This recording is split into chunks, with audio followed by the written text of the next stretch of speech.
the families of the victims say they have absolute disbelief. It sounds like you, as a former prison governor, share that disbelief. I do share that disbelief, you know, and I can't imagine the pain of the families. And you know, prison service owes it to the families not only to sort of keep this man in custody for the rest of his life, but also, in a way, for him to disappear. You know, for him not to be talked about ever again, and for that to happen. You know, this obviously has to be reported.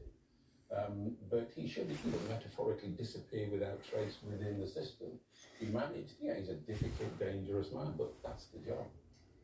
Can you give us some idea, because obviously this is something that many people will never know, what life is like inside somewhere like this? It's very restrictive. I mean, there are various sorts of units. I mean, this is what they call a separation unit, which is different to what they call a close supervision centre, which is for people perhaps with, you know, severe mental disturbances, personality disorders. And there are secure units which are just there, like the one I ran at Belmarsh, a big one, just purely for security. But they're claustrophobic. You know, I'm no advocate of, and nor should we create concrete coffins for people like this. You know, I work out in the States. I see concrete coffins. You know. What do you mean by that?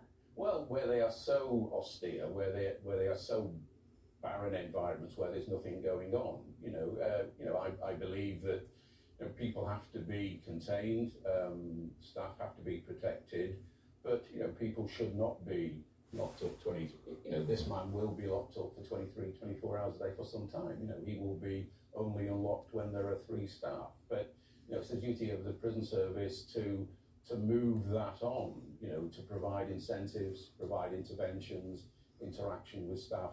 And I work very closely with the infamous Charlie Bronson, you know, and I know how these things can work, but ultimately it's about whether these people are willing to change and their behaviour to change. And I suspect this guy is not going to change for some considerable time. So the fact that he was apparently able to be in a kitchen where there are knives and hot cooking, I mean, is that typical? No, it's, you know, I mean, I ran that kind of facility, but it was in a prison, it was in a drug treatment wing, it was a therapeutic community full of people about to be released, changing their lives around, and they'd earned the privilege to get there. You know, this is something, as I say, that is not widely available to a lot of prisoners. I think it should be more widely available, you know, but serving a purpose. What the purpose here was, you know, why give something to a mass murderer of children whose intent aim was to kill staff? Why give him something that the vast majority of prisoners would dearly love to have?